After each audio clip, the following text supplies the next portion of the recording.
स्वागत है ध्यान योगी मोटिवेशन में। कभी आपने सोचा है कि धर्म इतने क्यों हैं? अगर आत्मा अमर है तो हमें मृत्यु का भय क्यों सजाता है? और अगर भगवान हर जगह है तो हम उसे खोजने की क्या ज़रूरत है?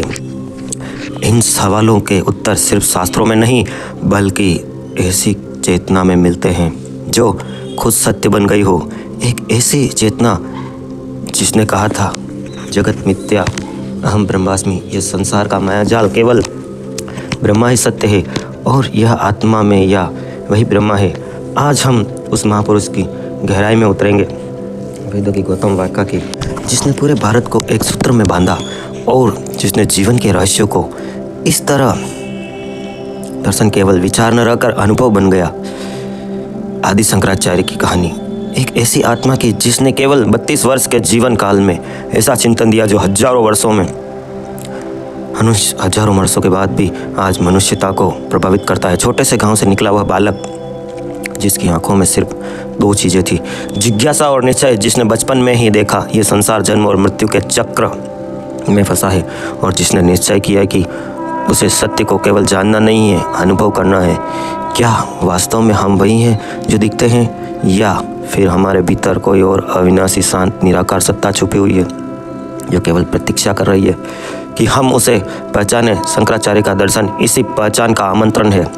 उन्होंने कहा, जब तक मनुष्य मैं और तू के भेद में जीता है वह अज्ञान में है, पर जब वह देखता है कि सब एक ही चेतना व्याप्त है सब में, तभी वह मुक्त होता है।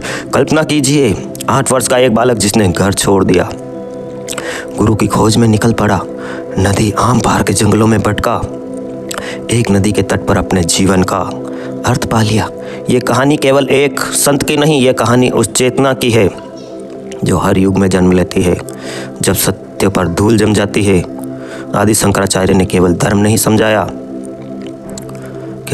समझाया, उन्होंने कहा, ज्ञान ही मुक्ति है। यह ज्ञान किसी पुस्तक में, किसी विद्यालय में नहीं छिपा है, बल्कि भीतर का मौन ही यह ध्यान है। वे कहते हैं, अहम ब्रह्मास्मि, तो वह केवल शब्द नहीं, वह घोषणा, वह स्वयं अनंत का प्रतिबिंब है। आज हम उनके जीवन यात्रा में उतरेंगे। यहाँ तर्क और भक्ति, ज्ञान और कर्म, विवेक और समर्पण सब एक हो जाते हैं। ये केवल दर्शन नहीं, ये स्वखोज की है यात्रा है। अगर आप इसे सच्चे मन से सुनेंगे तो शायद कहीं ना कहीं आप अपने भीतर उस ब्रह्मा को पहचान लेंगे जिसे शंकर ने अपने हर श्वास में दिया है, क्योंकि अंततः सत्य बाहर नहीं भीतर है। उसी सत्य की खोज की कहानी है आदि शंकराचार्य का प्रारंभिक जीवन और पृष्ठभूमि। दक्षिण भारत के केरल राज्य में स्थित एक छोटा सा ग्राम कालड़ी, घने नारियल के वृक्षों के बीच बसा यह शांत गांव, जिसमें नदी की कलकल ध्वनि निरंतर आशीर्वाद लेती रहती है। इसी पावन भूमि पर लगभग 8वीं शताब्दी में एक अद्भुत बालक ने जन्म लिया जिसका नाम रखा गया शंकर। उसके पिता शिवगुरु और माता आर्यम्बा दोनों ही अत्यंत धार्मिक संस्कार के विद्वान ब्राह्मण थे। वर्षों की प्रार्थना और तपस्या के बाद भगवान शिव ने स्वयं स्वप्न में दर्शन देकर कहा, तुम्हें एक पुत्र होगा जो बुद्धिमान होगा, तेजस्वी होगा, उसका जीवन छोटा रहेगा। और इस प्रकार जन्म हुआ शंकर का, जो स्वयं भगवान शंकर के तेज का अंश था। बचपन से ही शंकर असाधारण थे। यहाँ उनको खिलौनों में नहीं रमे रहते, वो वेदों में रमे रहते, समझाते, जीवन के रहस्यों पर प्रश्न उठाते। बचपन से ही उनकी आंखों में ऐसा प्रकाश था मानो उन्हें पहले से ज्ञात हो कि वे इस धरती पर किसी विशेष उद्देश्य से आए हैं। माँ आर्यम्बा उन्हें बहुत स्नेह करती थी। पति की असमय मृत्यु के बाद उन्होंने अकेले ही शंकर का पालन पोषण किया। वे चाहती थी कि बेटा गृहस्थ बने, परिवार बसाए, पर शंकर का मन संसार में नहीं लगता था। उनका हृदय ज्ञान की अग्नि में तप रहा था। वे अक्सर नदी किनारे बैठकर ध्यान लगाते और खुद से प्रश्न करते कि मैं कौन हूँ, ये क्या है, और जो कुछ मैं देख रहा हूँ क्या यह सत्य है? दिन में जब वे केवल 6 वर्ष के थे, गांव के एक विद्वान ब्राह्मण ने उनसे पूछा, बालक तुम क्या सीखना चाहते हो? शंकर ने मुस्कुराते हुए कहा, मैं वह जानना चाहता हूँ जिसे जान लेने के बाद और कुछ जानने की आवश्यकता ना रहे। यह सुनकर पंडित जी स्तब्ध रह गए। ऐसा प्रश्न केवल परिपक्व दार्शनिक ही पूछता है। बालक के मुंह से ऐसा प्रश्न निकला, संकेत था कि यह बालक साधारण नहीं। जल्द ही उन्होंने गुरुकुल में प्रवेश किया वेद, उपनिषद, व्याकरण, तर्कशास्त्र सब कुछ वह ऐसी गति से सीखने लगे कि उनके गुरु भी आश्चर्यचकित रह जाते। शंकर के लिए अध्ययन केवल ज्ञान अर्जन नहीं था और सत्य का अन्वेषण था, पर जीवन का मार्ग केवल ज्ञान से नहीं बनता। कभी कभी भाग्य स्वयं कोई मोड़ देता है, नियति की ओर धकेल देता है। एक दिन की बात है, शंकर अपनी माँ के साथ नदी में स्नान करने गए। अचानक एक विशाल मगरमच्छ ने शंकर के पैर पकड़ लिया। माँ भय से चीख उठी। शंकर ने शांत स्वर में कहा, माँ मुझे संन्यास लेने की अनुमति दे, मेरी मृत्यु नज़दीक है। अगर आपने आज यहाँ दे दिया तो शायद यह मगरमच्छ मुझे छोड़ देगा। आरंभा कांपती हुई बोली, हाँ बेटा हाँ, ले लो संन्यास। और जैसे ही ये शब्द निकले, मगरमच्छ ने शंकर को छोड़ दिया। वे बाहर निकले और मृत्यु से लौटे हों। यह क्षण निर्णायक था। यह केवल एक घटना नहीं थी, यह संकेत था ब्रह्मांड का। अब यह बालक संसार की सीमाओं से मुक्त हो चुका है। अब उसका जीवन केवल एक ही उद्देश्य के लिए समर्पित होगा, सत्य की खोज। परंतु अपनी माँ के प्रति उनका प्रेम अटूट था। उन्होंने वचन दिया, माँ जब आप मुझे पुकारेगी, मैं चाहे जहाँ रहूँ आपके पास लौट आऊँगा। कुछ ही दिनों बाद सूर्य उगने से पहले वे अपने गांव से निकल पड़े। कंधे पर एक छोटा सा कमंडल, हाथ में दंड और हृदय में अनंत जिज्ञासा लेकर उनका मार्ग अज्ञात था, पर भीतर एक दिशा थी जो उन्हें कहीं दूर हिमालय की ओर बुला रही थी। कहते हैं वह यात्रा केवल भौतिक नहीं थी, वह आत्मा की यात्रा थी। वह एक बच्चे की नहीं बल्कि एक आत्मा की यात्रा थी। वो अपने स्रोत की ओर लौट रही थी। रास्ते में उन्हें अनेक संत, विद्वान, तपस्वी मिले, पर किसी ने भी उनके प्रश्नों का पूर्ण उत्तर नहीं दिया। क्या यह संसार वास्तविक है या मात्र ब्रह्म? क्या आत्मा और परमात्मा दो है या एक ही हैं? फिर एक दिन एक नदी के किनारे उन्होंने देखा एक तेजस्वी संत ध्यान में लीन है। वह थे गुरु गोविंद सिंह भगवत। उनके चरणों में गिरे। गुरु ने आंखें खोली और कहा, बालक मैं तुम्हारा इंतजार कर रहा था। उस क्षण जैसे युगों की प्रतीक्षा समाप्त हुई। शिष्य ने गुरु को पा लिया था और गुरु ने उस आत्मा को पहचान लिया जो आगे चलकर भारत की चेतना को एक सूत्र में बांधने वाली थी। गोविंद भगवत पाद ने उन्हें दीक्षा दी, नाम दिया शंकराचार्य। अब भी केवल शंकर नहीं रहे, अब वे जागृत चेतना के वाहक बन गए थे। वहीं से शुरू हुआ उनका तप, उनका चिंतन और उनकी यात्रा, जिसने आने वाले युगों के धर्म, दर्शन और मानवता तीनों को एक साथ झकझोर दिया। क्योंकि अब ये बालक सत्य की खोज में नहीं था, वह स्वयं सत्य बन चुका था। मूड या मूल दर्शन। नर्मदा नदी के तट पर शिष्य और गुरु के बीच चल रही संवाद की धारा वास्तव में भारत की आत्मा का पुनर्जागरण थी। गुरु गोविंद भगवत पाद ने पूछा, ब्रह्मा क्या है? तो शंकर ने उत्तर दिया, जो सदा से है, जो कभी नष्ट नहीं होता, वही ब्रह्म है। एक ही सर्वत्र व्यास है, वही ब्रह्मा है। गुरु ने मुस्कुराकर कहा, तुमने जान लिया, अब संसार को बताओ। वहीं से आरंभ हुई अद्वैत वेदांत की वह ज्योति जिसने आने वाले शताब्दियों तक भारतीय चिंतन को आलोकित कर दिया। अद्वैत वेदांत जिसका अर्थ है द्वैत नहीं, यानी आत्मा और परमात्मा, जीव और ईश्वर, मैं और तुम, ये सब भिन्न नहीं है, यह सब एक ही चेतना के रूप है। जो भेद दिखता है वह केवल माया है, ब्रह्म है। शंकराचार्य ने कहा, ब्रह्म सत्य जगत मिथ्या, ब्रह्मेव न पुराये। वाक्य केवल दर्शन नहीं बल्कि अनुभव की घोषणा थी। उनके लिए यह कोई बौद्धिक तर्क नहीं था, यह जीवन के सीधा अनुभव था।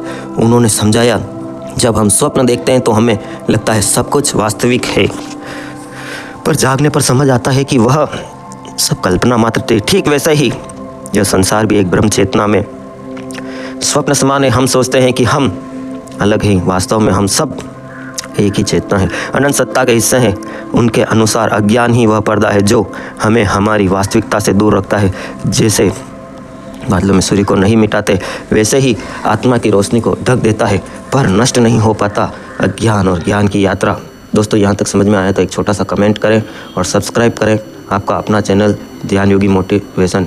इसी तरह के ज्ञान की बातें मैं लाता रहूँगा। Video sponsor Dwarkadhish electric and power tools. और ज्ञान केवल पुस्तकों में नहीं बल्कि अनुभव से आता है। शंकराचार्य कहते हैं, ज्ञान वह नहीं जो शब्दों में समझाया जाए, ज्ञान वह है जो तुम्हें यह अनुभव करा दे कि मैं ब्रह्मा हूँ। उन्होंने 3 स्तरों पर वास्तविकता को समझाया, व्यवहारिक, प्रतिभासिक और पारंपरिक। यहाँ संसार में रहते हैं जहाँ हम परिवार समाज कर्म करते हैं, यह वस्त्र है, यह माया सक्रिय है, प्रतिभासिक यहाँ चीज़ें ब्रह्म जैसी है, परमार्थिक कल्पना यहाँ केवल एक ही सत्य है, ब्रह्मा। यहीं से अद्वैत का अर्थ खुलता है और अंतिम स्तर पर केवल एक ही है, दूसरा कोई नहीं। एक विचार को समझने के लिए उन्होंने अनेक उपमाएं दी। उन्होंने कहा जैसे समुद्र में अनेक लहरें उठती है पर वे सब समुद्र से अलग नहीं है, वैसे ही आत्माएं ब्रह्मा से लीन नहीं, लहरें आती है अलग नहीं है, समुद्र सदा रहता है, लहरें चलती है, उठती है, मिटती है। माया की व्याख्या अत्यंत मार्मिक रूप से माँ का कोई नकारात्मक यह ऊर्जा है जो ब्रह्मा को विविध रूपों में व्यक्त करती है। यह वह शक्ति है जो एक को अनेक बना देती है, परंतु जब हम केवल रूपों में उलझ जाते हैं तो हम मूल सत्य एकत्व को भूल जाते हैं। शंकराचार्य के दर्शन में एक अद्भुत समरसता थी। वह केवल तर्क नहीं थे, न ही केवल भक्ति, यह तर्क से भक्ति तक, ज्ञान से प्रेम तक, विवेक से अनुभव तक की एक यात्रा थी। उन्होंने कहा तुम्हें भगवान को खोजना नहीं बल्कि उस पर्दे को हटाना है जो तुम्हें उससे अलग दिखाता है, यानी सत्य को पाने के लिए बाहर नहीं जाना है, अंदर उतरना है।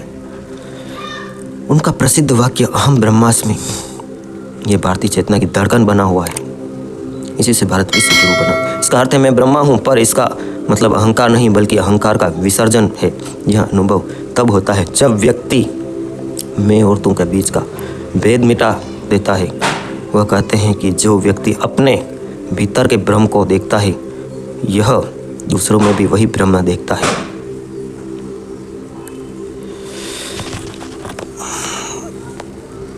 ब्रेक के बाद फिर से आपका स्वागत है। यह अनुभव होता है जब व्यक्ति मैं और तू के बीच का भेद मिटा देता है। यह कहते हैं कि जो व्यक्ति अपने भीतर के ब्रह्म को देखता है, यह दूसरों में भी वही ब्रह्म देखता है। तब प्रेम, करुणा और शांति स्वतः उत्पन्न होती है। यह दर्शन केवल आध्यात्मिक नहीं था, यह मानवता के एकत्व का दर्शन था। उन्होंने कहा जब तक अपने को अलग समझते हैं तभी हिंसा थी, रसिया और पीड़ा जन्म लेती है। अद्वैत हमें सिखाता है कि हर प्राणी में वही चेतना है, इसलिए किसी के साथ भेदभाव करना वास्तव में स्वयं ही भेदभाव करना है। उन्होंने मनुष्य के 3 प्रमुख उपकरण बताए: श्रवण, सत्य को सुनना; मनन, उस पर गहराई से विचार करना; निधिध्यासन, उसका जीना। ये तीनों मिलकर मनुष्य को मुक्ति की ओर ले जाते हैं। पर शंकराचार्य का मुक्ति का अर्थ भी भिन्न था। उन्होंने अनुसार जीवन में वही संभव है, जीवन मुक्त है। सब्सक्राइब करो, वो जो लाल वाला बटन है उसके साथ स्कैम करो या फिर महफिल जमाओ, मुझे नहीं पता, बस क्लिक हो जाना चाहिए। अब मैं भी जा रहा हूँ, मुझे Dwarkadhish electric and power tools, Fateh Nagar, ward 14। सभी प्रकार के खराटा, fan, cooler, spare, ICU, Orion, सिगड़ी, सभी प्रकार की कूलर मोटरें के होलसेल विक्रेता। Power tools, spare parts, fridge, AC parts, bulb, tubelight एवं सब तरह के मिक्सर होलसेल रेट पर। Dwarkadhish electric and power tools, Changeri road, Fateh Nagar, आपकी अपनी शॉप।